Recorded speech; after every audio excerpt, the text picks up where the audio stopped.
Estamos en esta mesa, que es una mesa de investigaciones en consumos problemáticos, y de la mesa vamos a participar diferentes personas con diferentes vínculos con el área de investigación.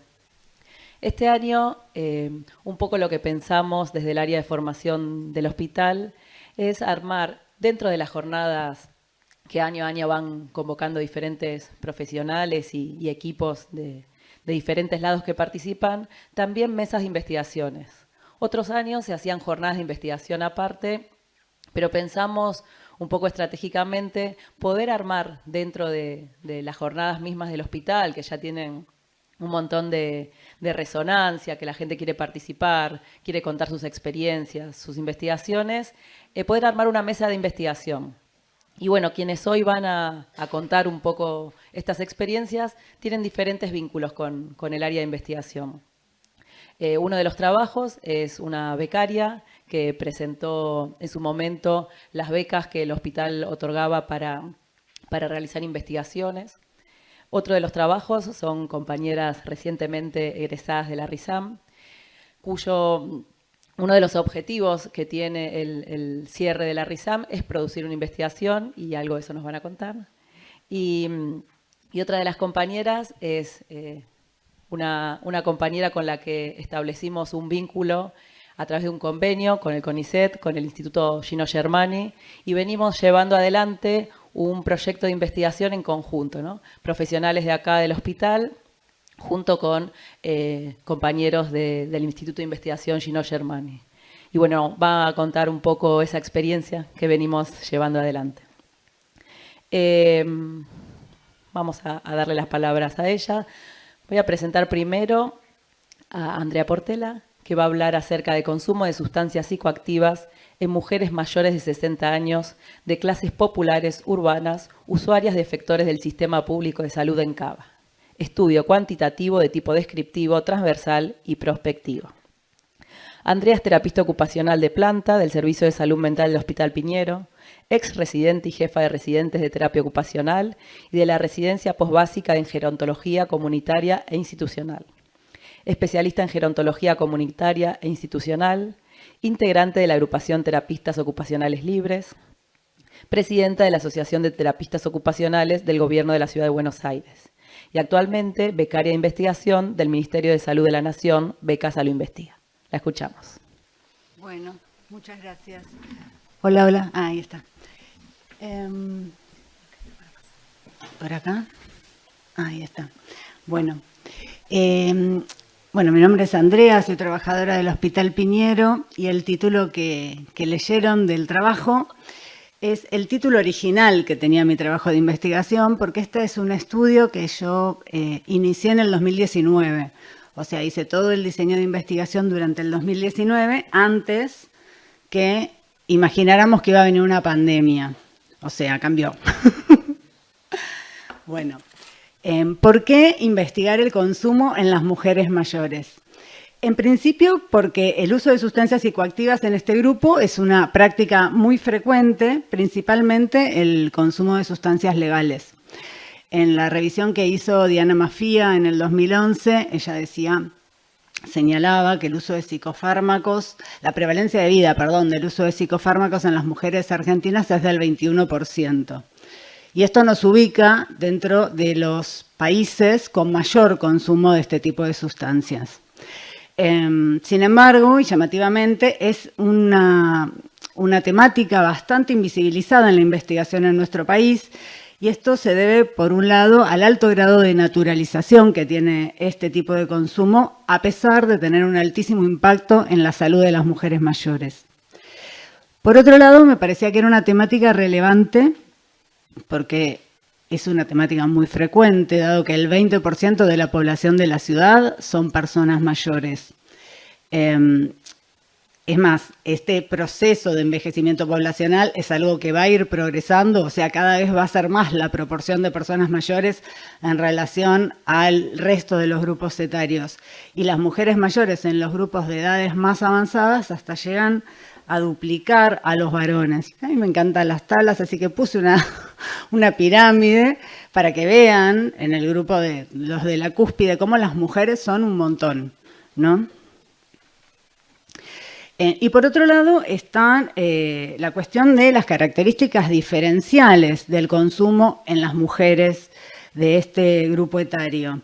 Hay ciertos fenómenos, hay ciertas situaciones que son muy frecuentes en esta etapa del ciclo vital que podrían ser factores que predisponen a un consumo problemático, o por lo menos eso así lo plantean en algunas investigaciones. Bueno, yo arranqué haciendo una revisión bibliográfica, encontré que habían varias investigaciones sobre consumo femenino, muy poquitas sobre el grupo de personas mayores, pero no encontré estudios, ningún estudio que interseccionara, digamos, como las dos cuestiones, mujeres, adultas mayores. Dentro de los trabajos que hay sobre personas mayores, hay algunos que hacen como esta discriminación, o sea, hacen un análisis diferencial a partir del género, y me pareció interesante el trabajo de Bustin del 2019, que analiza las prescripciones que se realizaron en el PAMI a personas mayores. En el año 2016, él revisó todas las prescripciones del año 2016 y encontró que el 75% de las recetas de psicofármacos se las habían dado a las mujeres y el 25% a los varones. O sea, 1/4 de las recetas de psicofármacos a los varones, 3/4 a las mujeres. Y en el 67% de los casos, estas recetas eran de benzodiazepinas, en el 20% eran antidepresivos, 9% antipsicóticos, 4% hipnóticos no benzodiazepínicos. Otro dato o antecedente, digamos, que me parece como importante es la Encuesta Nacional de Calidad de Vida, que muestra que el 57% de las mujeres mayores de 60 años son consumidoras habituales de medicamentos, mientras que entre los varones el 45%, o sea, hay 12 puntos de diferencia. Y también el 35% de las mujeres mayores consume algún tipo de tranquilizante o ansiolítico, y mientras que el porcentaje en los varones es de 24%. Por otro lado, otro dato que a mí me pareció que está relacionado tiene que ver con la propensión a las caídas, que también es mayor en las mujeres, porque, bueno, los que trabajamos en gerontología sabemos que el consumo crónico de psicofármacos, la polifarmacia, la automedicación está vinculado con las caídas, es una de las cosas con las que está vinculada, y las caídas son un indicador de vulnerabilidad porque a su vez traen como toda una cascada de eventos, o sea, caída, fractura, internación, intervención quirúrgica, discapacidad, y puede ser letal también. Entonces me parecía como importante cruzar esas dos cuestiones. Esperen, que estoy entre los papelitos y el... Ahí va. Bueno, a pesar de todo esto, no habían investigaciones, es evidente que para quienes toman decisiones en las políticas de salud no es un tema relevante, por lo menos en Cava, que es donde yo más revisé, y no encontré ningún registro epidemiológico ni estadístico en relación a este tema. Así que bueno, en el 2019 arranqué a hacer el diseño de investigación, que en un principio era una investigación cuantitativa.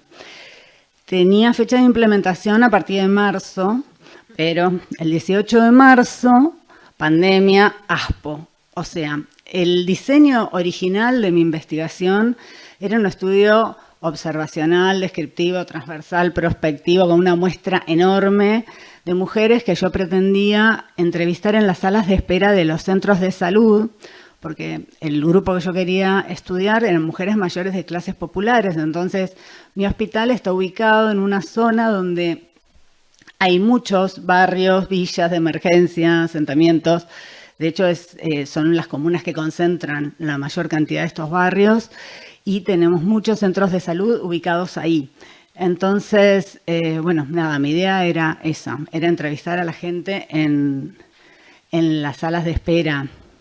Pero resulta que las salas de espera era un lugar donde no iba a haber nadie, porque estaba prohibido que haya gente en las salas de espera, y aparte porque los adultos mayores eran el grupo etario con, o sea, más letalidad frente al virus, se apelaba al quédate en casa. Es más, en un momento estaba como una idea ahí medio loca de llamar, los adultos mayores tenían que llamar al 147 cada vez que querían salir.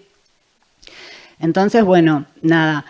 Y aparte, este cambio, digamos, en la coyuntura introdujo también otros interrogantes a mi investigación. O sea, yo me preguntaba también si la ansiedad, la incertidumbre, los sentimientos de soledad por el aislamiento, la depresión que se incrementaron con las medidas de aislamiento, no podían tener también un impacto en las prácticas de consumo. Bueno, en principio el estudio estuvo como suspendido al principio porque estábamos todos no sabíamos bien qué hacer. Casi todos tenían, o sea, todos habían hecho sus diseños, éramos todos becarios, nos juntábamos en las supervisiones y estábamos todos como viendo, a ver, recalculando, a ver cómo íbamos a ajustar esto para que sea viable. En principio yo tenía un grupo complicado porque eran personas mayores, eran las más aisladas de todas.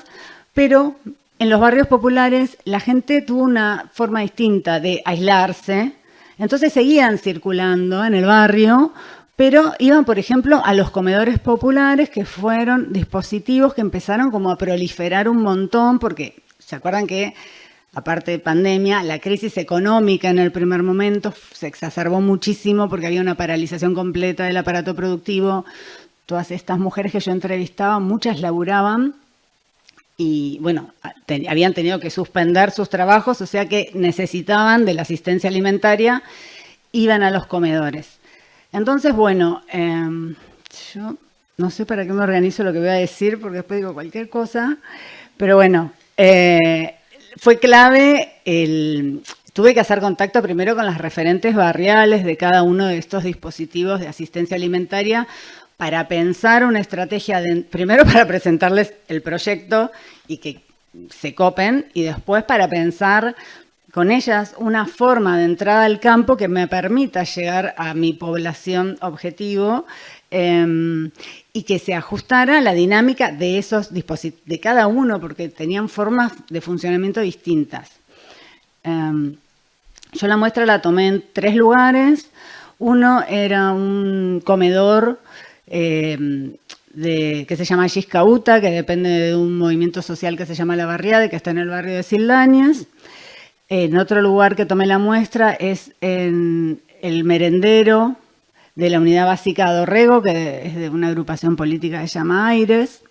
Y por último, un comedor, en realidad era un centro de jubilados que tenía un comedor que se tuvo que cerrar durante la pandemia, y lo que hacían era repartir bolsones de alimentos a las personas que estaban como con más dificultades en cuanto al acceso a la alimentación. Bien, bueno. El abordaje fue cualitativo, o sea, tuve que modificar todo completamente el diseño de investigación. Lo que hice fue armar una entrevista semiestructurada donde los principales ejes de indagación fueron las trayectorias y las prácticas de consumo de sustancias psicoactivas, los cambios en los patrones de consumo a partir del aislamiento y las creencias vinculadas al consumo problemático en las mujeres mayores y sus factores de riesgo. La modalidad de administración fue presencial, telefónico, virtual, se ajustó un poco a las preferencias de las participantes y también al momento epidemiológico y a la disponibilidad de un espacio para poder hacer las entrevistas. Bueno, entre octubre y diciembre hice 11 entrevistas. La media de edad fue de 68 años. 6 mujeres fueron entrevistadas en forma presencial en los comedores, en los 2 comedores. La mayoría, esos comedores estaban en barrios populares, y ahí la mayoría de las mujeres que entrevisté eran mujeres migrantes. Y después, las otras 5 mujeres que integraron la muestra fueron entrevistadas telefónicamente, y estas eran mujeres que recibían los bolsones por parte del centro de jubilados, y eran todas argentinas.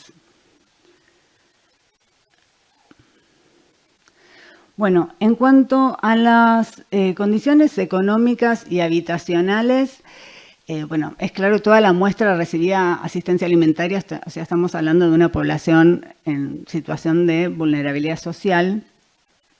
Y esto también se manifestaba en sus narrativas y en cuestiones habitacionales. Había una diferencia. Las mujeres migrantes, en general, las que vivían adentro de los barrios populares, vivían en sus casas, muchas acompañadas de sus familias, como con bastante hacinamiento, pero rodeadas de gente. Y las mujeres argentinas en general vivían por fuera de las villas, vivían en pensiones muchas veces o en casas cedidas, en muy malas condiciones edilicias y solas. Por ejemplo, H dice, mi casa está hecha pelota, yo me estoy manejando únicamente con una pava eléctrica. No tengo horno eléctrico ni una garrafa chiquitita, tengo con una hornalla. Bueno, ella vivía en un departamento que le habían prestado. Y después aparecieron también situaciones de desalojo. De las 11 que entrevisté, 3 relataron situaciones de desalojo durante la pandemia o recientes. Por ejemplo, una semana antes de que empezara la pandemia me mudé porque la encargada de la pensión desalojó a todas las personas que le molestaban. Discapacitados, viejos, nos sacó a todos a la calle un día lluvioso, una cosa tremenda. Dentro de esta semana, dice R, yo tengo que desalojar la casa. No sé dónde voy a ir porque no tengo dinero suficiente para alquilar. No hay alquiler acá en el barrio. Así que hoy ya tomé la decisión, la tomé el sábado, el día de mi cumpleaños. Si llegan a venir a sacarme, saco mis cosas a la vereda y me quedaré ahí porque otra posibilidad no tengo. Saco las cosas a la vereda y bueno, veré. Bueno, otra cuestión que medio les comentaba hace un ratito es que muchas de las mujeres que entrevisté tuvieron que suspender sus actividades laborales y las necesidades económicas aparecían también en las entrevistas como una preocupación muy importante. Por ejemplo, P, que era empleada doméstica y feriante, no podía ir a trabajar. Y después había una cuestión en cuanto al impacto emocional del aislamiento, que también pude encontrar ahí como una diferenciación, que aquellas que vivían solas, ¿no?, donde sus contactos sociales dependían más de las actividades comunitarias que realizaban o de sus trabajos, tuvo un impacto muchísimo más fuerte que en las que vivían adentro de los barrios populares donde de una manera u otra podían circular y mantenían la relación con sus familiares. Y por otro lado, quizás no había variado tanto su rutina ocupacional durante el aislamiento, porque ellas ya venían realizando la mayor parte de sus actividades por dentro del hogar antes de la pandemia. Bueno, aparecieron también, yo quiero como caracterizar un poco la muestra antes de mostrarles los resultados para que podamos encontrar como ahí unas relaciones. Aparecieron también situaciones de violencia de género que se exacerbaron o sea, eran relaciones violentas que durante la pandemia aumentó muchísimo la intensidad de la violencia, llegando a situaciones de violencia física, y una de las señoras, que era la que iban a desalojar, había tenido que hacer una restricción del hogar de su pareja. Y por último, en cuanto a las situaciones general de salud de las mujeres, la mayoría tenía diversas enfermedades crónicas. Aparecía como muy repetido en los discursos el tema de la preocupación por la interrupción de los controles de sus enfermedades. Algunas habían interrumpido inclusive tratamientos oncológicos, tratamientos de rehabilitación, se habían suspendido operaciones, que era algo que también las angustiaba un montón. En relación a los medicamentos, bueno, la mayoría consumía más de 3 medicaciones por día y 8 de las 11 tenía un consumo crónico de psicofármacos. Durante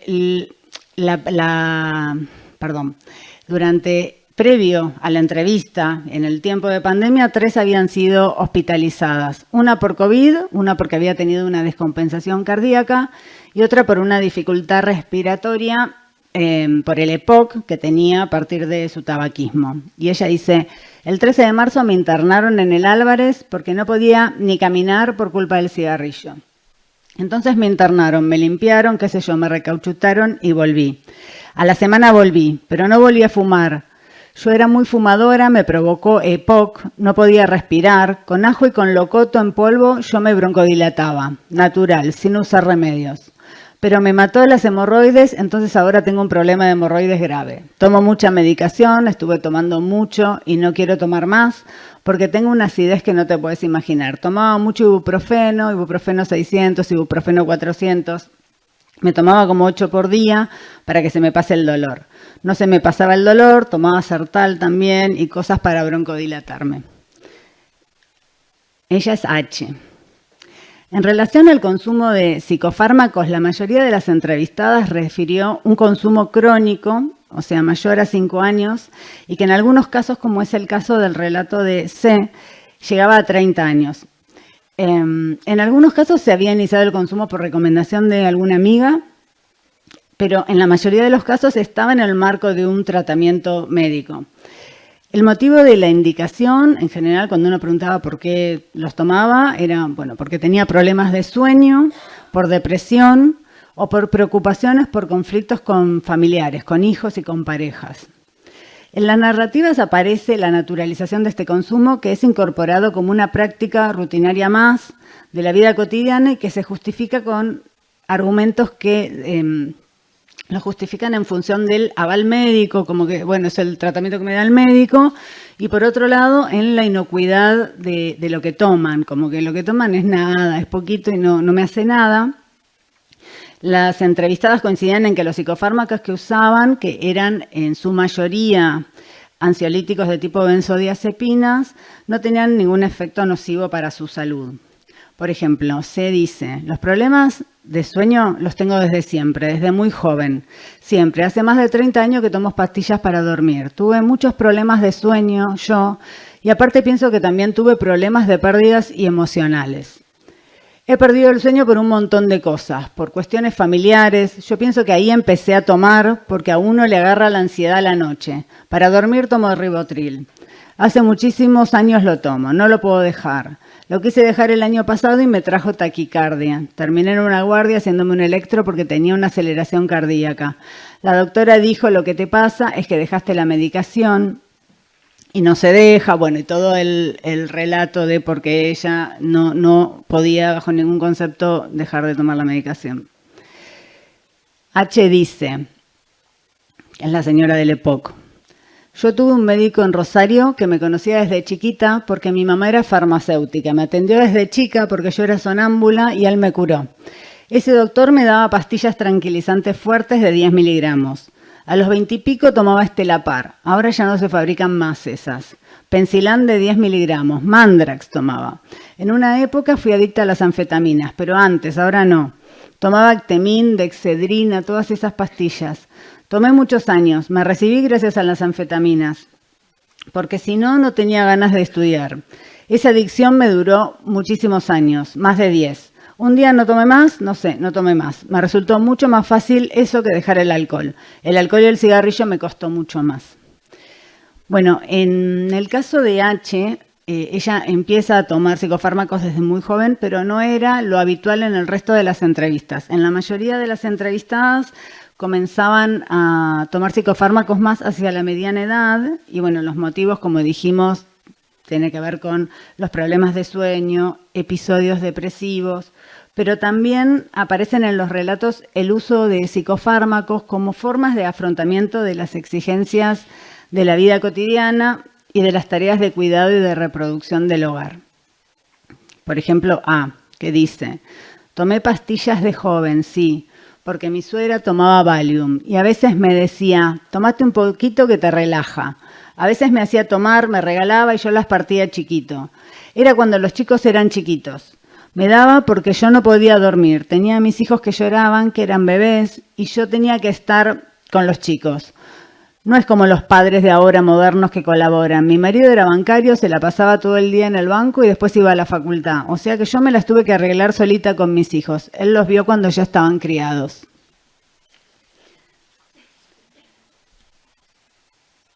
Bueno, y tenemos uno más. Tomo esta pastilla, clonazepam de 3, hará por lo menos 3 años. El tratamiento lo empecé por el tema de mis hijos. Los primeros 9 años en terapia y terapia. Bueno, y después me agarró otra psicóloga y me dijo, te voy a pasar para que te mediquen, porque no podés estar así tan mal. Tomo para los nervios, para dormir más. Pero de nada, es de 3 y lo parto a la mitad, nada, porque el médico me dice que no es nada. Y después sertralina porque tengo mucha depresión. Eso es porque una tiene problemas de familia, los hijos están lejos, la depresión. Bueno.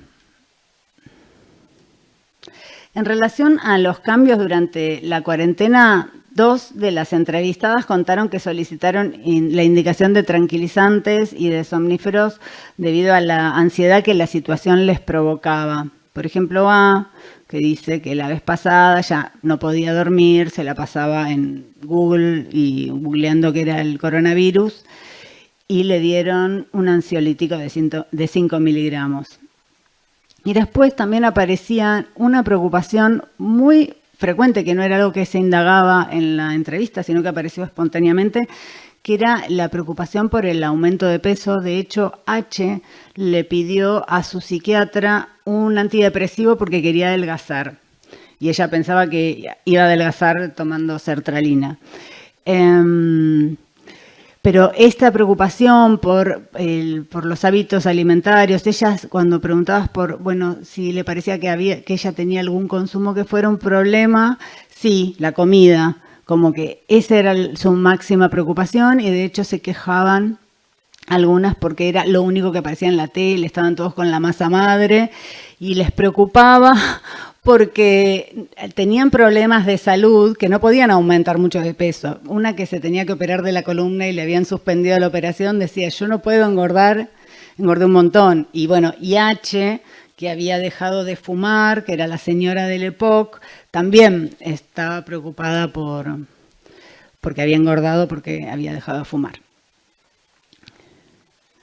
Bueno, entonces, se observa un alto nivel de consumo crónico, clonazepam, en las mujeres mayores de clases populares. Bueno, esto ya lo dijimos.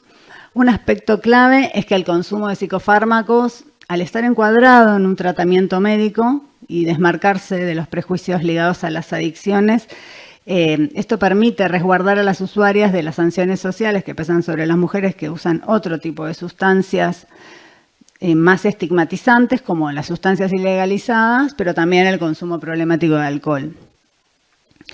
Otro factor facilitador, aparte de estas cuestiones que facilitan, digamos, una accesibilidad simbólica, tiene que ver con la accesibilidad económica,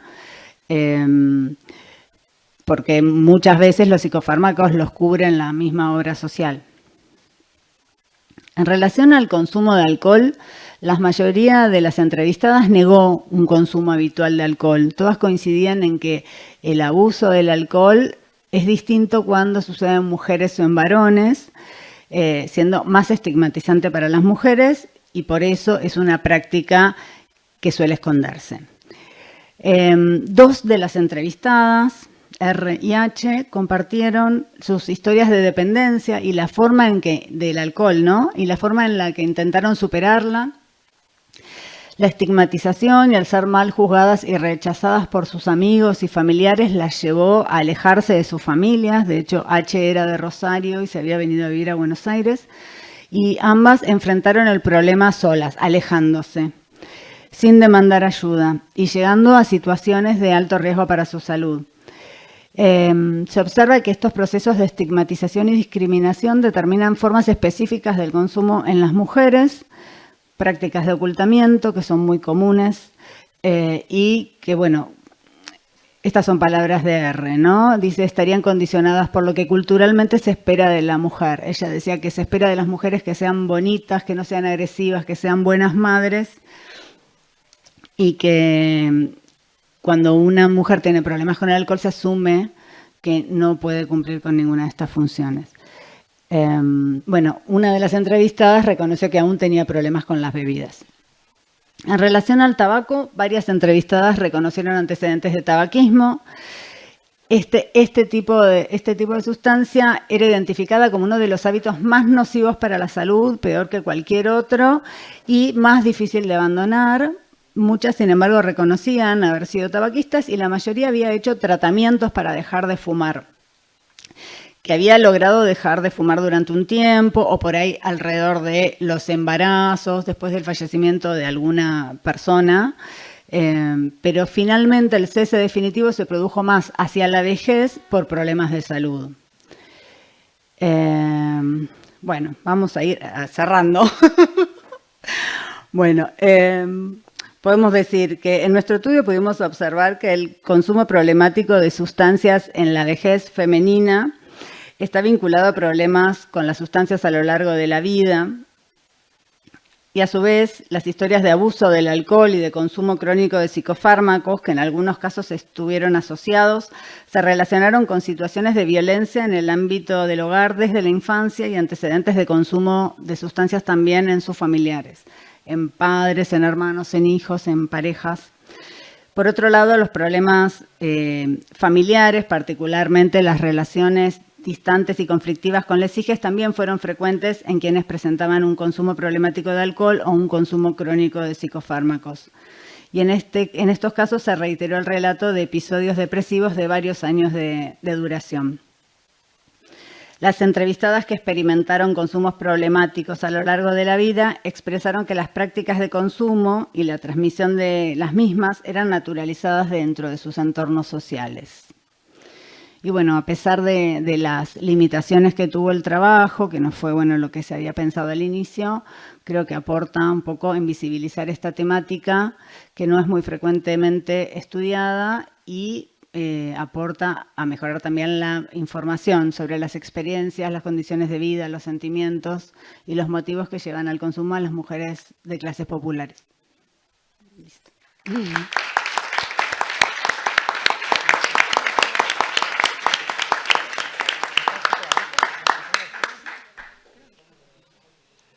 Bueno, muchas gracias, Andrea. Ahora vamos a escuchar el trabajo que se llama Construyendo Sentidos, la internación en salud mental por parte de usuarios que realizan tratamiento ambulatorio. Quédate. Bueno. Así, después a lo último, la idea es hacer intercambio y preguntas. Así que,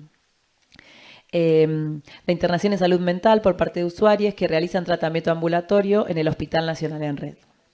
Las autoras son Yanina Madanes, licenciada en Psicología por la Universidad de Buenos Aires, especialista en Salud Mental Comunitaria y Psicología Clínica por la RISAM del Hospital Laura Bonaparte, actualmente jefa de residentes en la RISAM de este hospital.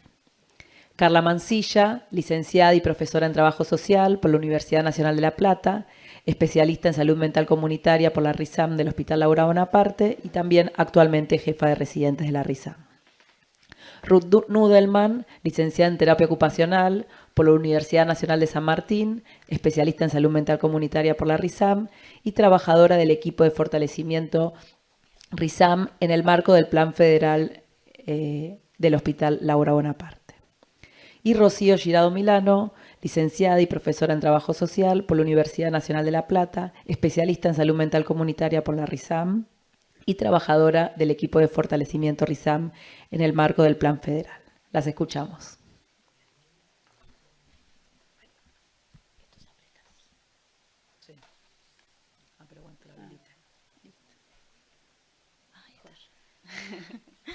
Bueno, ahí se escucha.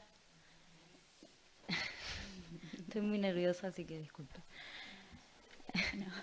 En principio, bueno, mencionar que esta investigación surge en el marco de nuestro último año de la residencia en este hospital y que, bueno, fue realizada durante 1 año y medio.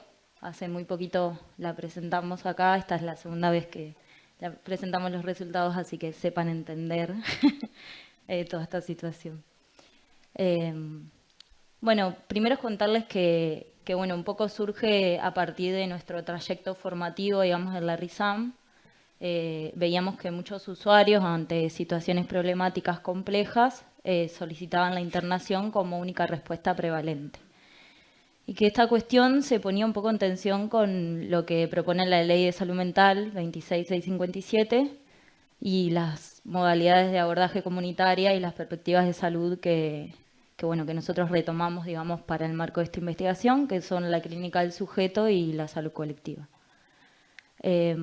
Comentar algo chiquito que en nuestro estado del arte estuvimos indagando un poco sobre investigaciones que tuvieran que ver con esta temática y no encontramos investigaciones que hayan investigado sobre los sentidos construidos por parte de usuarios, sí relacionadas con el consumo problemático o con la visión más desde el lado de los profesionales. Como pregunta de investigación nos proponemos esta pregunta que aparece ahí en el ¿cuáles son los sentidos construidos por parte de usuarios de dispositivos ambulatorios del Hospital Laura Bonaparte sobre la internación como modalidad de abordaje ante situaciones problemáticas complejas en los años 2021-2022? Los objetivos que nos propusimos fueron esos. En esta presentación no vamos a ahondar como en cuestiones más metodológicas, sino más bien queríamos poner énfasis en lo que tuvo que ver con el análisis de los datos. Sí mencionar que entrevistamos a 9 personas que estaban realizando tratamiento ambulatorio en este hospital, algunas personas que realizaban tratamiento en centro de día y otras en consultorios externos. La mayoría de las personas mencionaron haber tenido varias internaciones. Nosotras durante las entrevistas les propusimos que eligieran como la internación más significativa y por otro lado que todas las personas en las entrevistas refirieron que las internaciones habían sido voluntarias.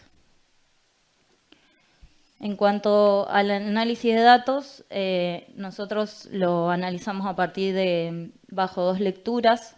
Una lectura diacrónica singular que tenía que ver con la trayectoria terapéutica de los usuarios y una lectura en relación a los sentidos que los usuarios le otorgaban a las internaciones.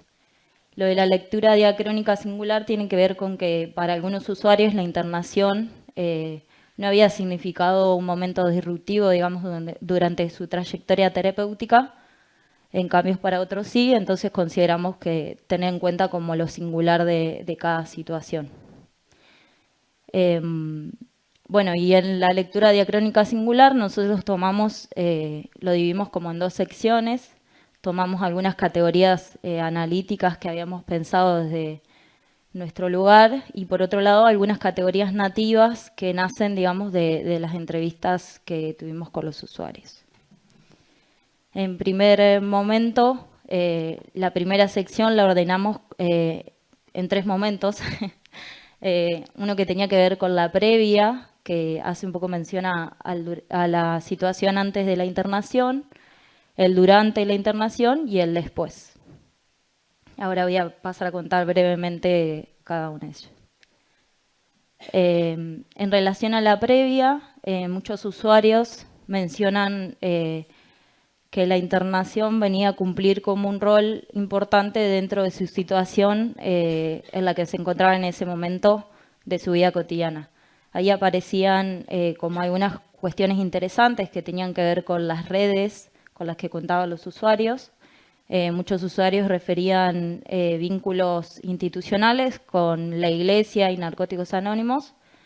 Y por otro lado, aparecía también esto como una situación, o sea, como estos vínculos asociados y identificados como lugar de refugio. En relación a los vínculos, también mencionan que sus vínculos personales estaban más asociados a personas que también se encontraban en situación de consumo o a situaciones similares a las que ellos se encontraban. Y asocian esta situación también a algo de su situación, digamos, global de ese momento que tiene que ver con la situación habitacional, refiriendo que muchos usuarios se encontraban en situación de calle, no tenían escasas redes vinculares, los habían echado de sus domicilios o se encontraban viviendo en hogares y paradores y esto hacía dificultoso sostener como vínculos más en largo tiempo. Por otro lado, muchos de los usuarios ubican al consumo problemático de sustancias como una ocupación principal. Esto nos parecía como un dato interesante dentro de nuestra investigación, refiriendo que el consumo implicaba como una cuestión central dentro de sus cotidianidades y de las actividades que realizaban en ese momento. Y en cuanto a los motivos de internación, aparecen como dos motivos fuertemente.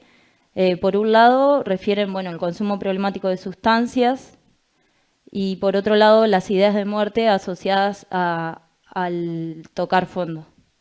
La mayoría de los relatos, o sea, de la situación del consumo problemático de tocar fondo, aparecen varios relatos en un mismo relato.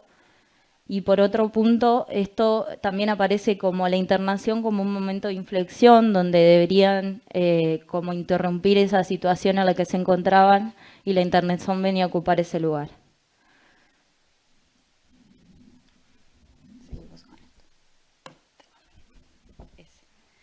Hola a todos, ¿cómo están? Bueno, yo les voy a comentar un poco sobre las otras dos secciones que estuvimos construyendo en la investigación, que tienen que ver con el durante y con el después del transcurso de la internación. Cuando indagábamos sobre los días de la internación, surgían reiteradas oportunidades, la relevancia de la rutina que se establece en torno a la alimentación. Esto nos hacía inferir de alguna manera que la internación cumple cierta función de organización de la vida cotidiana. También, por otra parte, respecto en su cotidianeidad, describen algo de la importancia del vínculo entre compañeros y amigues, y esos vínculos se posicionan de alguna manera como redes de sostén y acompañamiento durante el tránsito por la internación. Otra cosa de las que aparecían los relatos tenía que ver con la función de la medicación, y en este sentido aparecían ideas contrapuestas. Por un lado, se refería muchas veces sobre medicación, que de alguna manera traía aparejado como efectos desfavorables para su cotidiano, y por otro lado prevalecía como la centralidad de la medicación en los tratamientos, y referían que el momento de la internación como oportuno para la reducción o cambios de la misma, entendiendo como este momento como un espacio cuidado para llevar adelante estas prácticas. A partir de esto podríamos dilucidar como alguna brecha entre lo que sucede en el adentro y lo que sucede en el afuera.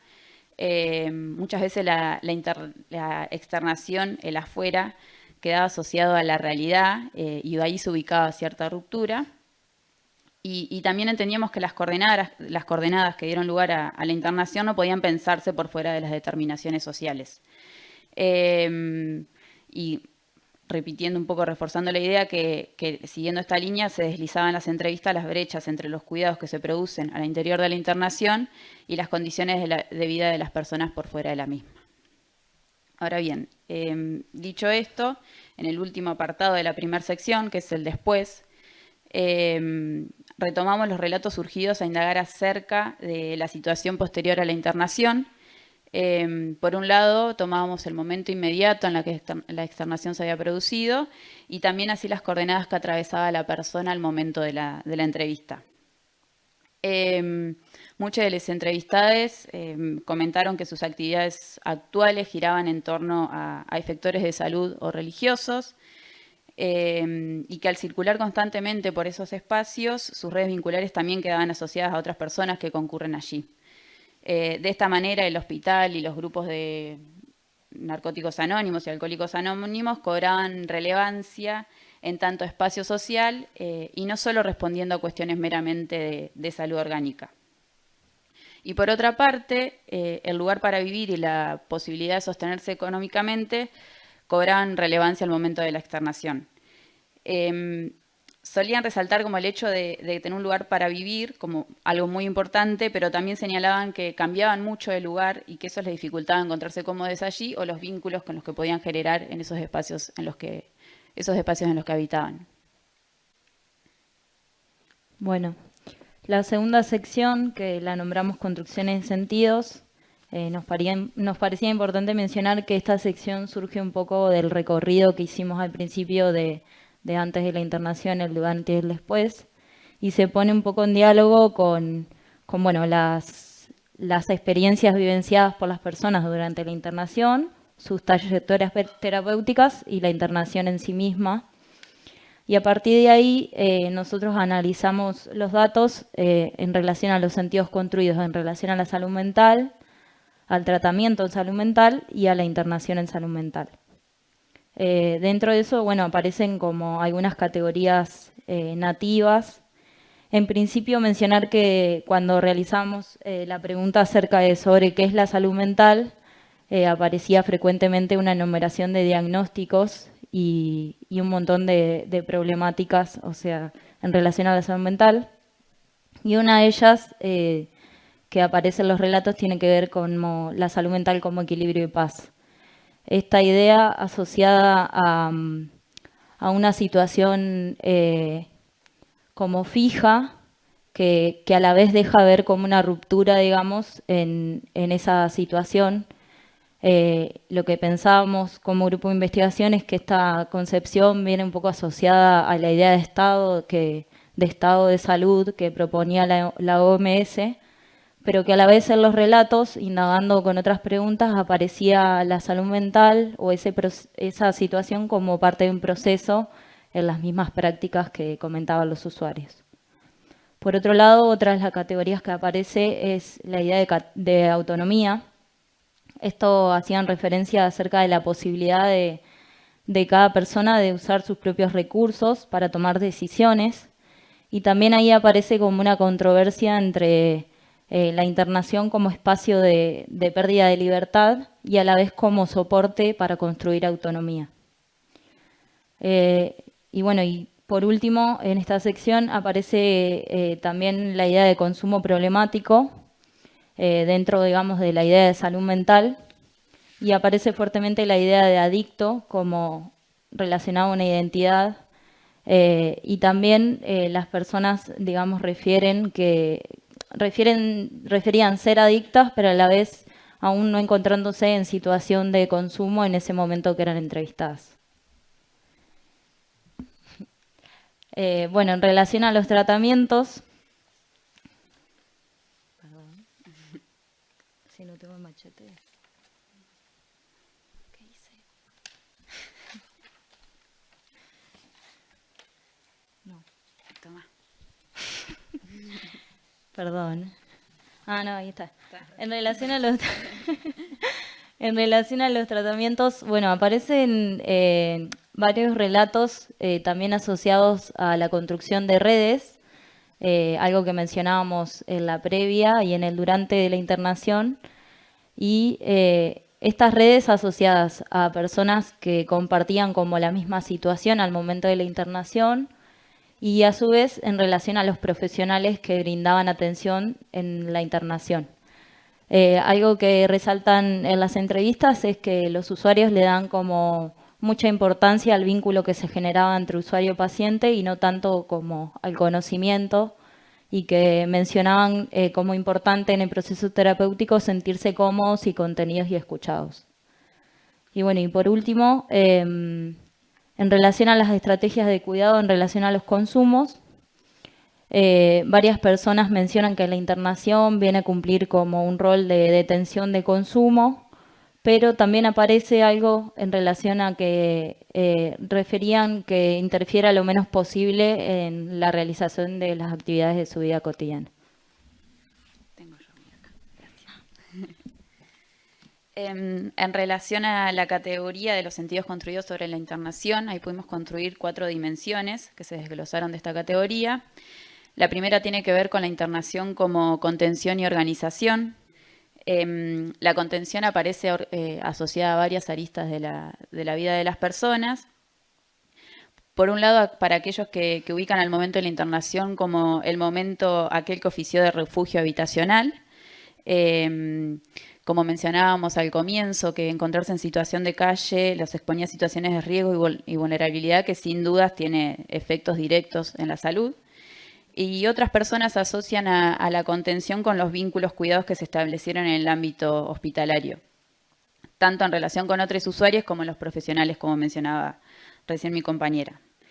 Y también identificamos la organización de las actividades de la vida diaria, que tal vez aparecía un poco en el apartado que tenía que ver con el durante de la internación.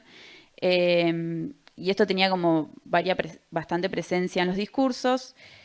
Y acá también aparecían dos ideas contrapuestas. Para algunos usuarios, algo de la organización de la rutina en el marco de la internación quedaba asociada a la pérdida de la libertad, que en tanto para otros era como un posibilitador para decidir sobre sus tiempos y sus actividades.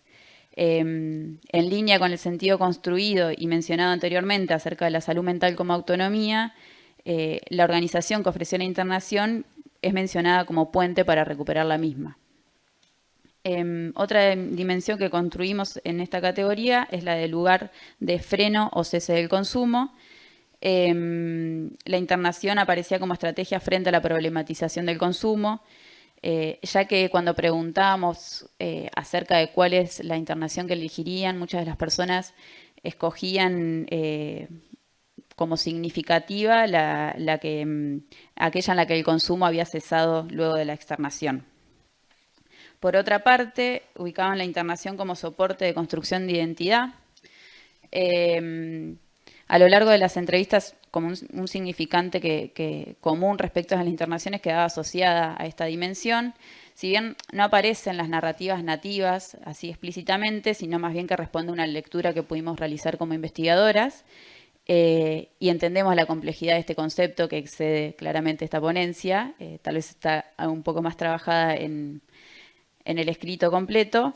En algunos de los relatos, las entrevistadas señalaban que no tenían nombres, se reconocían como NN, no tenían documentación ni referentes afectivos, y la internación fue un espacio que posibilitó la garantización de esto.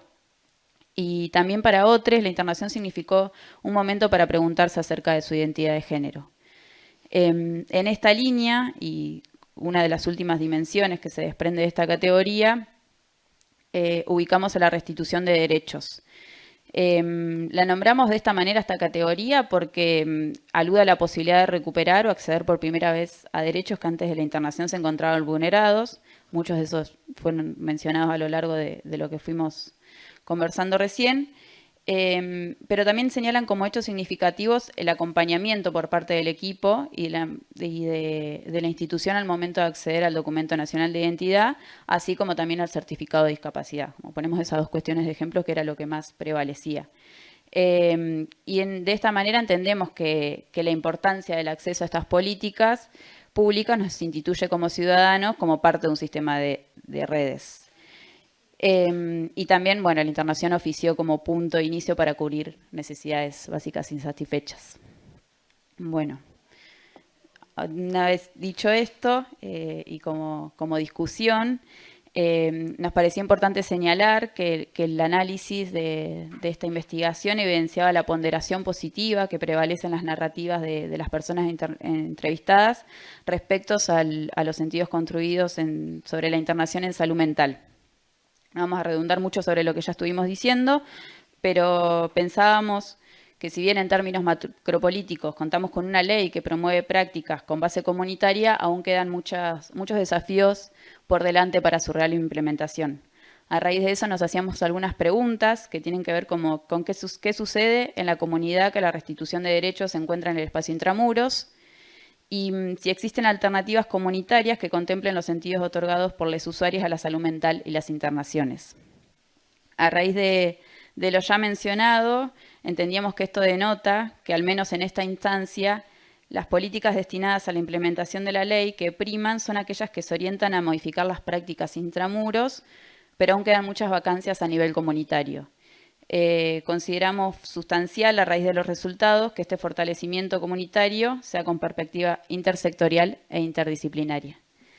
Y bueno, por último, los agradecimientos que son parte también de esta investigación a Martín Wellman y Juan Pablo Burbiel, que nos estuvieron acompañando en todo el proceso de la investigación y que enriquecieron cada instancia, a las personas entrevistadas que nos ofrecieron su tiempo, sus sentires y sus experiencias de vida, y a la RISAM por posibilitar encontrarnos y promover la construcción de modos de pensamientos críticos en clave de derechos e interdisciplinarios. Gracias. Gracias.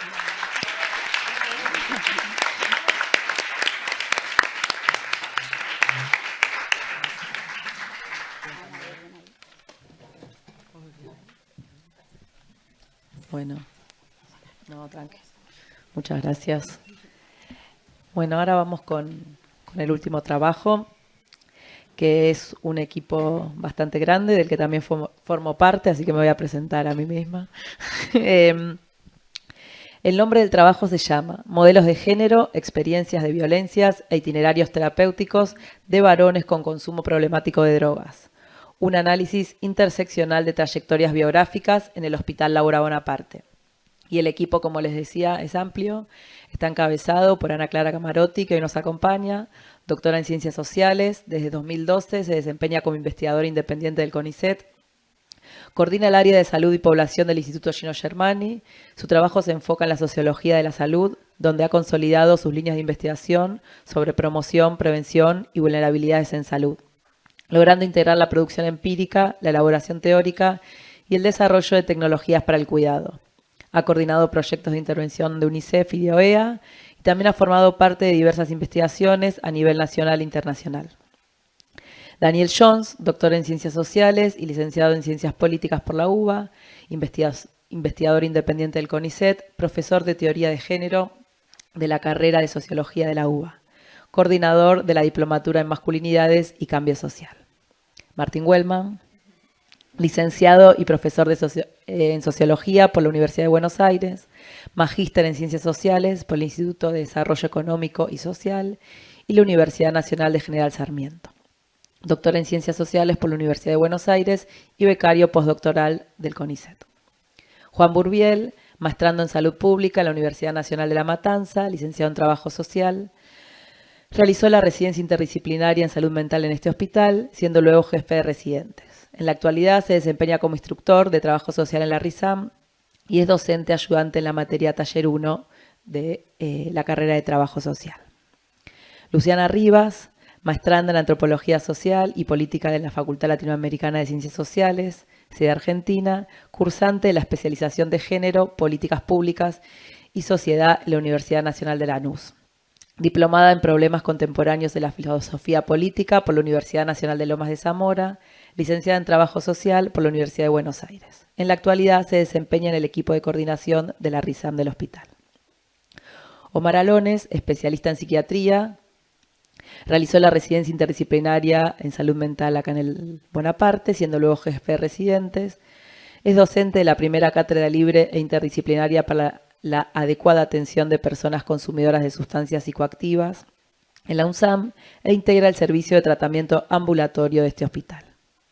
Serenela Cuaderno, licenciada en Psicología de la Universidad Nacional de La Plata, se desempeñó como docente de nivel secundario en la provincia de Buenos Aires y como pasante profesional en el Centro Público de Asistencia de Adicciones y Salud Mental de Tolosa, La Plata.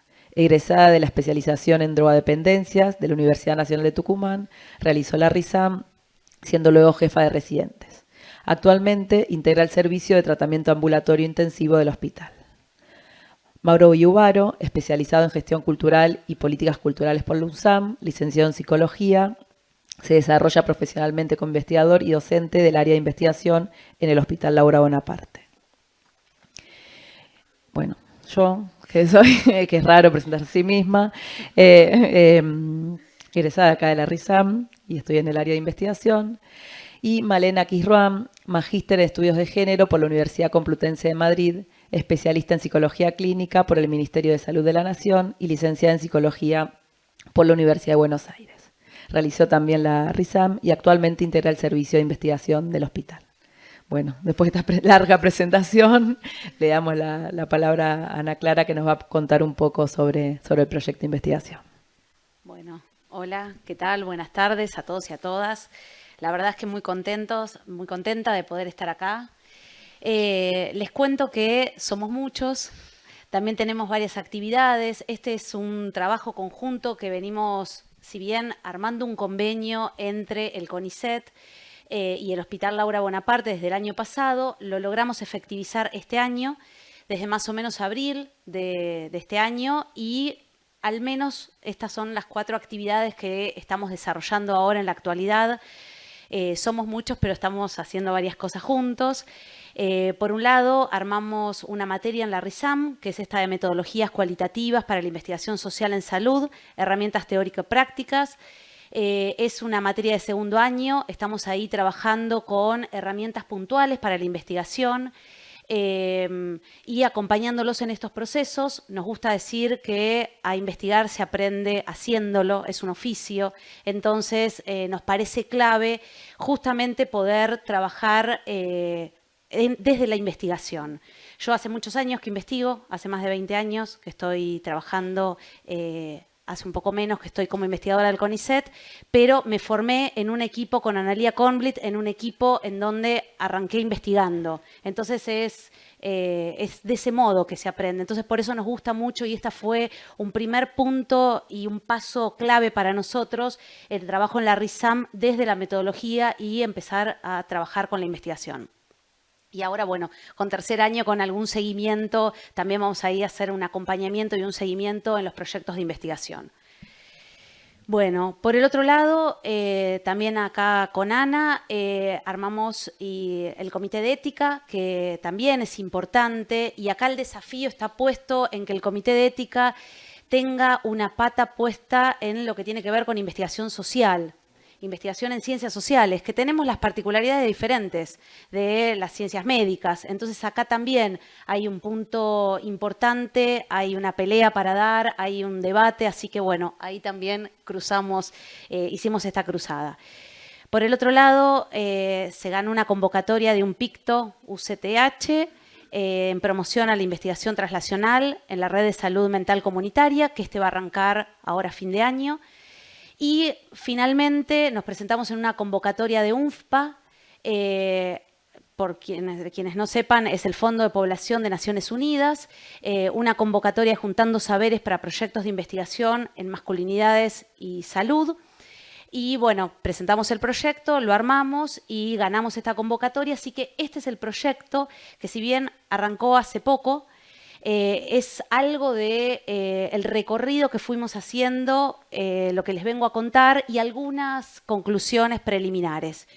Así que bueno, el título ya lo había leído Ana. Acá un poco los equipos, esto tiene que ver con una fusión de equipos. Nosotros, por un lado, formo parte del equipo del Gino Germani, y somos investigadores del CONICET, y por el otro lado el equipo de investigación que dirige Ana, y bueno, y ahí está todo el equipo, así que realmente un trabajo sumamente interesante el poder encontrarnos en una investigación, a pensar y a llevar a cabo esta práctica de modo conjunto. Bueno, ¿cuál fue el objetivo de esta investigación? El objetivo general es identificar y analizar los modelos de género, las experiencias de violencia y los itinerarios terapéuticos en varones con consumos problemáticos de drogas que asisten a tratamientos en el Hospital en Red de Laura Bonaparte a partir de un análisis interseccional de sus trayectorias biográficas. Ahora les voy a ir contando y un poco acá en los objetivos específicos quedan desagregadas las distintas dimensiones en las cuales intentamos abordar en esta investigación. Entonces, por un lado es identificar y analizar los modelos de masculinidad, y cuando decimos modelos de masculinidad estamos pensando en mandatos, imágenes asociados a esta idea de ser varón, estereotipos de género, roles de varones tanto cis como transgénero con consumos problemáticos de drogas que asisten a los tratamientos en el hospital. Uno de los criterios era justamente que estén haciendo tratamiento al momento de ser entrevistados. Y les voy adelantando algo, lo que nos está costando en el trabajo de campo es encontrar varones transgénero. Si bien hay en el hospital, nos costó poder llevar a cabo el trabajo, concretar las entrevistas. El segundo objetivo específico tiene que ver con las violencias, los tipos de violencia, y acá el objetivo que nos propusimos es identificar y analizar los diferentes tipos de violencia, y estamos pensando en violencias familiares, violencias de género, institucionales, policial, de los centros de salud, experimentadas por varones en sus trayectorias biográficas. si bien nosotros no queremos hacer una asociación directa y queremos romper un poco con este estereotipo de consumos de drogas y violencias, consideramos, y es una apuesta fuerte, que hay que investigar y hay que ver cuáles son estos tipos de vinculaciones. Entonces, por eso es que uno de los objetivos tiene que ver con estos modelos de masculinidad, pero también con los tipos de violencia experimentadas por estos varones que muchas veces las padecen, muchas veces son ellos quienes las ejercen. Un tercer objetivo específico es identificar y analizar los itinerarios terapéuticos para la atención de los consumos problemáticos de drogas de estos varones. Y acá también nos parece clave estos recorridos que van haciendo estos varones en busca de respuestas o de acompañamientos o de cuidados en los momentos en los que sus consumos se tornan problemáticos o adictivos. Y finalmente un poco el tema tiene que ver con identificar y analizar si existen conexiones significativas y en el caso que existan estas conexiones significativas, ver cuáles son entre los modelos de género, las experiencias de violencia, los consumos problemáticos de drogas y los itinerarios terapéuticos. Entonces, este es el grupo de dimensiones, estos modelos de masculinidad, tipos de violencia e itinerarios terapéuticos que ponemos a jugar un poco en esta investigación. Bueno, acá nos hicimos varias preguntas, ¿no? En estas líneas y en estas dimensiones que les estaba mencionando. Les voy a leer algunas de las preguntas que nos fuimos haciendo y que vamos a intentar responder desde la investigación.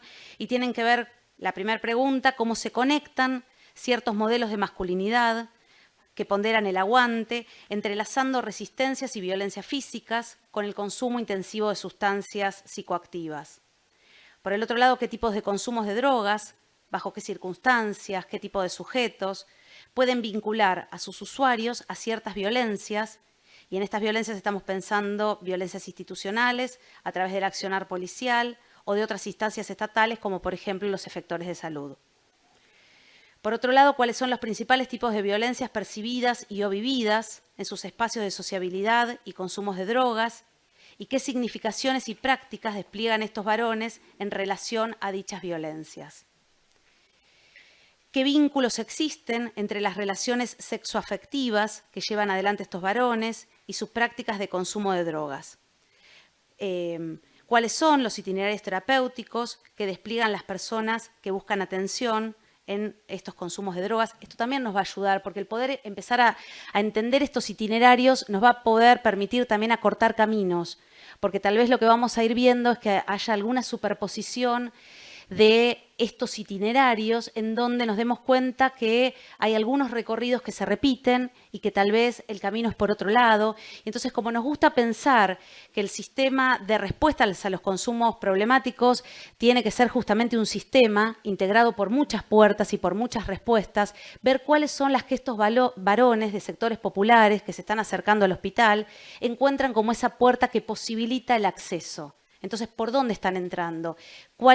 ¿Cómo continúan esos itinerarios, esas trayectorias de consumo, de respuestas y de cuidados? Y finalmente, otra de las preguntas tiene que ver con cómo se conectan las experiencias de consumo y los itinerarios terapéuticos con el ejercicio de la paternidad en aquellos varones que son padres. Cuando hablamos de mujeres, lo primero que aparece es las mujeres y las maternidades en los consumos de drogas. Y con los varones está muy poco estudiado. Entonces creemos que este es un punto que nos va a iluminar bastante. Y también les adelanto algo, que de la mitad de la muestra, la mitad no tenían hijos. Entonces nos parece algo que todavía no terminamos de indagar por qué y qué es lo que está ocurriendo. Pero bueno, les anticipo que no todos los varones son padres, que en un primer momento pensamos como son bastante adultos y estamos encontrando en edades avanzadas dentro del hospital, entonces creíamos que la mayoría iban a ser padres y no fue algo que encontramos en la investigación. O muchos no ejercen la paternidad, ¿no? O sea, tienen hijos, pero no han ejercido nunca la paternidad. Exacto. Bueno, ¿qué sabemos? ¿Por qué estudiar un poco estas masculinidades? Porque por un lado sabemos que y está estudiado y está bastante documentado la relación entre masculinidades y salud. Vemos que los varones no se acercan a los sistemas de salud. Hay varias cuestiones e investigación en torno a la salud en términos amplios que sí está documentado. Y también hay bastante investigación que da cuenta de los consumos de drogas en varones. Pero, ¿por qué? Porque durante mucho tiempo sabemos que el porcentaje era 80% de varones que consumen, 20% de mujeres. Entonces, las investigaciones por lo general terminaban hablando de los varones, pero sin dar cuenta de esa especificidad de ser varón consumidor. Entonces, en este sentido, esto es lo que estamos tratando de buscar nosotros, es esa especificidad de ser varón consumidor de sectores populares. Y por el otro lado también porque entendemos, y por eso aclaro lo de sectores populares, que la misma definición de masculinidad necesita plantear, necesita romper con esta idea de un contenido homogéneo, de que hay una única modo de ser varón, y entonces acá también intentamos cómo mostrar las heterogeneidades de estas construcciones del ser varón en esta muestra que nos toca. Bueno, por el otro lado vamos a trabajar con perspectiva de género e interseccionalidad.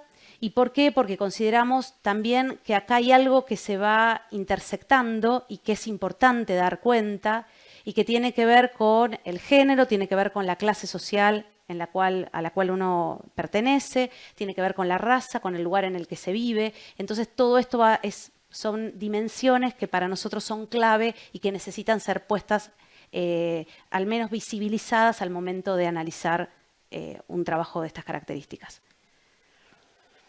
Bueno, la metodología, elegimos una metodología cualitativa y acá decidimos triangular dos herramientas. Por un lado, entrevistas semiestructuradas con varones, y ahí están los criterios de inclusión de nuestra muestra, varones, intentamos que sean de diferentes perfiles, según tipo de consumo de drogas, y acá estamos pensando distintas sustancias, distintas modalidades de consumo, distintas edades, distintos itinerarios terapéuticos. También tuvimos en cuenta la identidad de género y la orientación sexual, el hecho de tener o de no tener hijos. Estos fueron todos criterios que fuimos seleccionando y que fuimos tratando de ampliar para tomar la decisión de quiénes iban a ser estas 20 personas que íbamos a hacerles las entrevistas semiestructuradas. Acá hubo un trabajo muy interesante y este tipo de investigaciones se logran cuando uno trabaja en dispositivos con equipos de los propios dispositivos, en este caso del hospital. No hubiésemos logrado un trabajo tan interesante de campo si no hubiésemos trabajado con el equipo de investigación. Acá hay una confianza de los profesionales, una apertura al trabajo, un conocimiento de los pacientes, que cuando nosotros hacemos investigaciones y llegamos muchas veces más de paracaidistas, no se logra una investigación, una información de este tipo. Así que en ese sentido celebramos porque aparte terminamos de hacer las entrevistas, nos encontramos con el equipo, debatimos cada una de esas entrevistas. Y después tomamos la decisión de esas 20 entrevistas, continuar con 6 relatos biográficos. Estos relatos biográficos es elegir 6 de estas historias que consideramos particulares en algunos aspectos y que vamos viendo en cada una, continuar ahondando en determinados aspectos que pueden tener que ver con situaciones de violencia, pueden ser situaciones de paternidad o no, de identidad de género. Digo, en función a eso es que seleccionamos y por ahora avanzamos en 3 de estos relatos biográficos. Sí, una cosita para agregar que me parece con esto clave que contaba Ana Clara. Es como el debate y la discusión con los equipos en quiénes, ¿no? Quiénes están hoy con ganas de contar su historia y a quiénes les sirve tal vez para el proceso de tratamiento, ¿no? O sea, hay personas que por ahí vienen a un tratamiento ambulatorio y no están en un momento agudo porque, digamos, quedaron como por fuera, ¿no? Las situaciones de internación o de guardia de momentos agudos, pero igualmente en tratamientos ambulatorios intensivos o más de consultorios externos, pasa que hay momentos donde tal vez el relato de esa persona de su propia vida, el equipo evalúa que no es un momento indicado y ahí, digamos, es un punto para debatir, ¿no? Me parecía fundamental con esto del comité de ética. De hecho, algo que tal vez empezamos a pensar, de incorporar, es un consentimiento informado no solo para los usuarios, sino también del equipo tratante, ¿no? Como que el equipo tratante pueda decir, sí, damos el ok.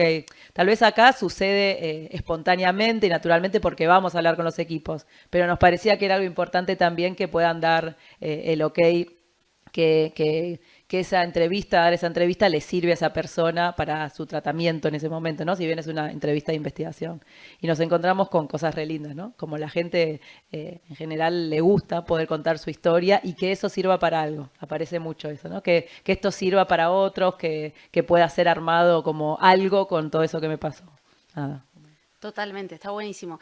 Y aparte de esto, ¿no? También la importancia de poder ellos hacer un relato acerca de sus vidas y que su vida sea interesante para un otro. Eso también es algo que en cada una de las entrevistas es una devolución que nos van dando.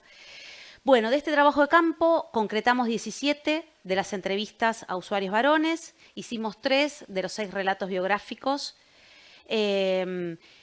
Y bueno, un poco las edades de estas entrevistas es entre los 28 y los 54 años, de varones que están en tratamiento en el momento que estamos haciendo la entrevista en el hospital, en distintos dispositivos.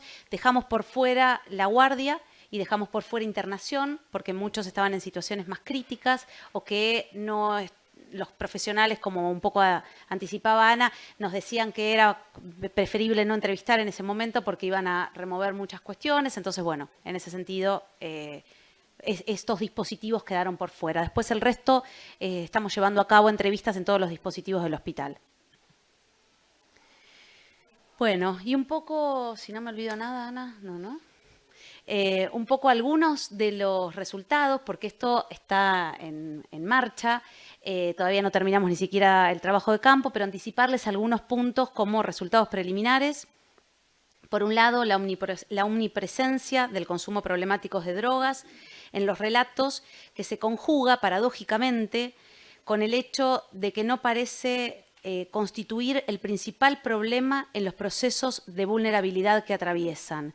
Esto un poco la idea es que el consumo de drogas se suma a una lista de vulnerabilidades y de situaciones problemáticas. No es que el consumo estalla y vuelve problemática toda una biografía, sino que en realidad es una biografía que empieza siendo problemática y que viene trayendo y acarreando una serie de inconvenientes y de problemas y que el consumo ahí se suma a esa serie y a esa cadena de problemas. Por el otro lado, la heterogeneidad de formas de violencia y cierta omnipresencia de las experiencias de violencia en las trayectorias de los entrevistados, sea que la hayan ejercido o que la hayan sufrido, es decir, como perpetradores, como perpetrados. Y acá también hay algo bien interesante, nos está apareciendo bastantes padecimientos de varones de estas violencias. Entonces también ahí es un tipo de masculinidad que nos resulta interesante indagar, porque a priori tal vez hubiésemos dicho que siempre aparecen como perpetradores y en realidad muchas veces dentro de sus grupos también padecen esas violencias y fundamentalmente en grupos de consumo de sustancias o en espacios de sociabilidad masculina. Por el otro lado, la imposibilidad de los entrevistados para proyectarse a futuro y la ausencia de proyectos de mediano y largo plazo vinculados con lo laboral y con lo educativo. Y acá esto no tiene que ver con el sector social, es algo que nos aparece, a diferencia de otras investigaciones, acá hay algo muy fuerte y que va apareciendo en todas las entrevistas y esta situación que no sabemos si tiene que ver con la pandemia o con algunas otras cuestiones bien puntuales, que es esta falta de proyección, esta imposibilidad de poder proyectarse a futuro. Y esto va apareciendo en muchas de las entrevistas que estamos empezando a analizar. Por el otro lado, la dificultad de muchos para profundizar en las cuestiones relativas a su vida sexual en la situación de entrevistas. Y entonces acá estamos jugando un poco con la posibilidad de que el entrevistador sea mujer o sea varón. Y estamos revisando también metodológicamente a ver qué es lo que funciona mejor. En nuestros casos son todos varones los que entrevistamos, pero como somos mujeres y varones los entrevistadores, entonces estamos viendo de qué modo funciona mejor que ellos puedan abrirse y contarnos justamente cuestiones relativas a su vida sexual. Por el otro lado, la presencia de padecimiento de salud mental con distinto nivel de gravedad en la mayoría de los entrevistados, lo que introduce una serie de posiciones diferenciadas. Y acá aparece esta idea de la tranquilidad de tener un diagnóstico, la desresponsabilidad la posibilidad de encontrar una explicación a lo que vienen padeciendo, entre otras, pero acá también hay algo puntual y específico que tiene que ver con el padecimiento mental, que si bien llevamos a cabo hace un tiempo otras investigaciones con sectores populares, el padecimiento mental no es algo que aparezca como acá, y creemos que esto tiene que ver con el lugar en donde estamos haciendo las entrevistas, que es el Hospital en Red, que nos hace este cruce, y un cruce bien interesante para poder profundizar y analizar. Por el otro lado, el tratamiento farmacológico, en todos los casos, aparece tratamiento farmacológico en todos los casos que entrevistamos, lo que introduce a nuevas complejidades relatadas, situaciones de sobremedicación o situaciones en las que sienten que la dosis no es la correcta, el deseo de querer abandonar la medicación, el padecimiento de efectos adversos que le complican la vida cotidiana, pero que las y los profesionales de la salud no le dan mayor importancia, mientras que otros argumentan que la medicación y los profesionales les brindan seguridad y confianza. Acá hay algo re interesante en esta muestra, que es algo que queremos indagar, que es este cruce con la medicación y todo lo que aparece en función a ello. Estas cuestiones acerca de cuando están en abstención del consumo, tal vez la medicación redoblan la cantidad de medicación que están tomando. Esta cuestión de tener un diagnóstico también en muchas situaciones desresponsabiliza y en otras también da como una sensación de alivio. Entonces, bueno, por ahí también tenemos una puerta para ir indagando. Por el otro lado, un dato que nos llama la atención de la muestra es que pese a que la mayoría son varones adultos, casi la mitad no tienen hijos. Muchos expresaron que no querían tenerlos porque esto conlleva una responsabilidad que no están en condiciones de asumir. En la mayoría cobran algún subsidio que se constituye en su principal medio de subsistencia. Presentan una escasa o nula de red de apoyo familiar y o de amigos, manifiestan padecimiento subjetivo y la necesidad de lograr estar equilibrados para no caer en situaciones de angustia y depresión. Este también es otro hallazgo que no aparece en otros de los estudios que estuvimos llevando a cabo.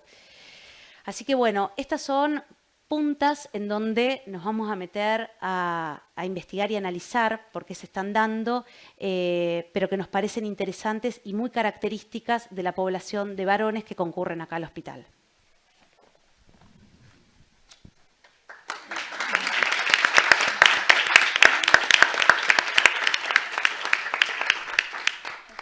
Bueno, si quieren abrimos a preguntas, intercambios, pareceres ahora en este último ratito, que un poco lidera esa, ¿no? Hacer una pequeña presentación de cada uno de los trabajos, pero poder charlar y debatir ahora.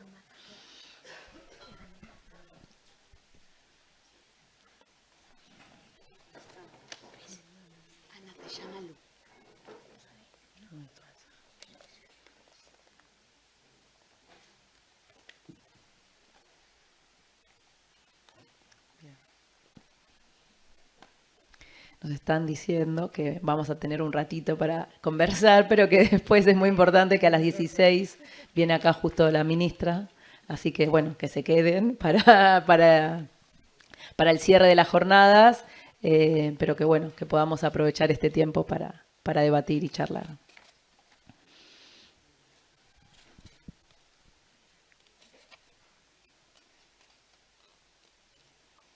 Bueno, hasta que aparezcan preguntas, yo tenía algo más para decir, que es que habíamos proyectado también con el equipo el año que viene hacer tal vez una investigación similar, pero con una población de mujeres, ¿no? Que bueno, un poco enlazando lo que la compañera traía al principio con su investigación, creemos que hay algo de una invisibilización, ¿no? De las mujeres y el consumo, y queremos ver. La verdad que queremos ver cómo llegan las mujeres, qué tratamientos hacen, los itinerarios, las conexiones con las violencias. Pero bueno, esta es todavía un proyecto, pero para agregar. Allá atrás hay una pregunta, bastante lejos, pero está.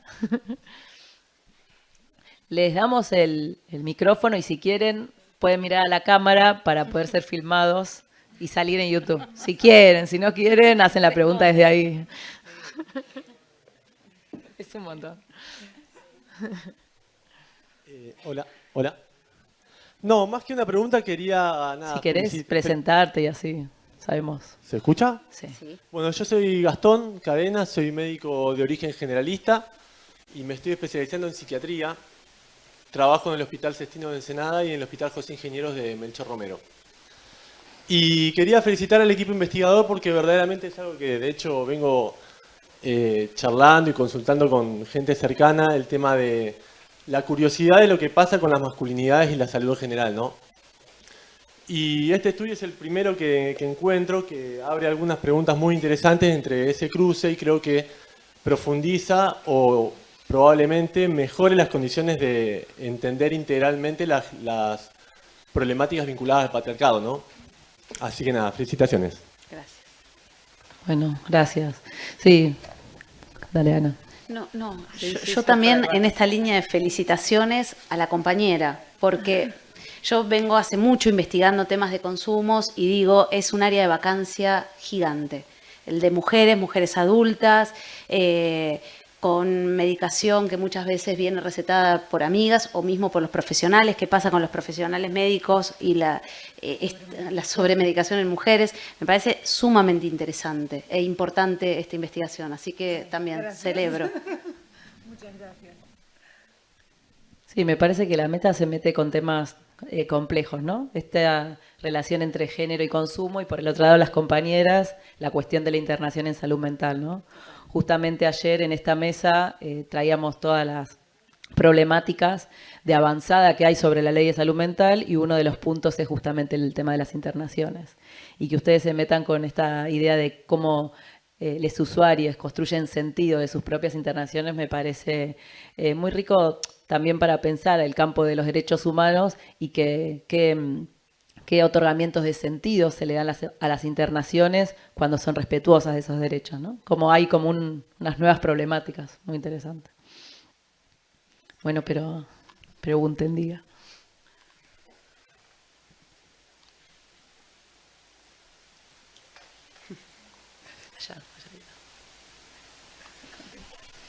Hola, buenas tardes.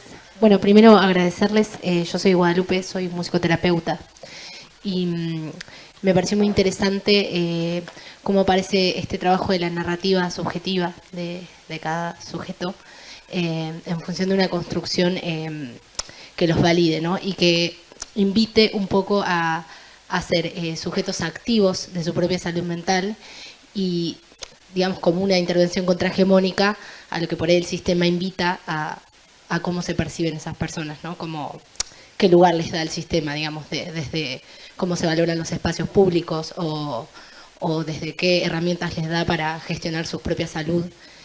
Así que bueno, nada, agradecerles y fue todo muy enriquecedor. Muchas gracias.